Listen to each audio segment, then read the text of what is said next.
চলতি এসএসসি এবং সমমাননী পরীক্ষার ফল প্রকাশ অনেক বোর্ডের শেষ হয়ে গেছে এবং অনেক বোর্ডের শেষ হয়নি।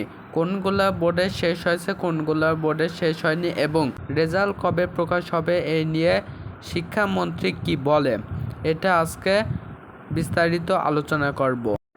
শিক্ষামন্ত্রী মিলন স্যার বলে দিয়েছে যে অনেকগুলো প্রতিমাধ্যমে 20 জুলাইয়ের ভিতরে পরীক্ষার ফল প্রকাশ করা হবে, কিন্তু শিক্ষা মন্ত্রণালয় আরও 8 দিন সময় নিয়েছে। এই 8 দিনের বাইরে ফল প্রকাশ হতে পারে, এই নিয়ে কোনো জোর গলায় ঘোষণা দেওয়া হয়নি। অধ্যাপক সৈয়দ আখতারুজ্জামান বলেন, ফল প্রকাশে 27 অথবা 28 জুলাই পর্যন্ত লাগতে পারে। মোহাম্মদ সাদিকুর রহমান বলেন, আমাদের সব ধরনের প্রস্তুতি প্রায় সম্পূর্ণ হয়ে গেছে।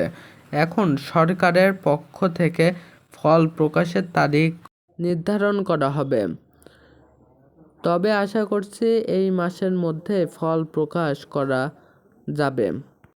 এই ছিল আজকের ভিডিও। তোমাদের যাদের এই ভিডিওটি পছন্দ হয়েছে তোমাদের বন্ধুদের কাছে শেয়ার করে দাও।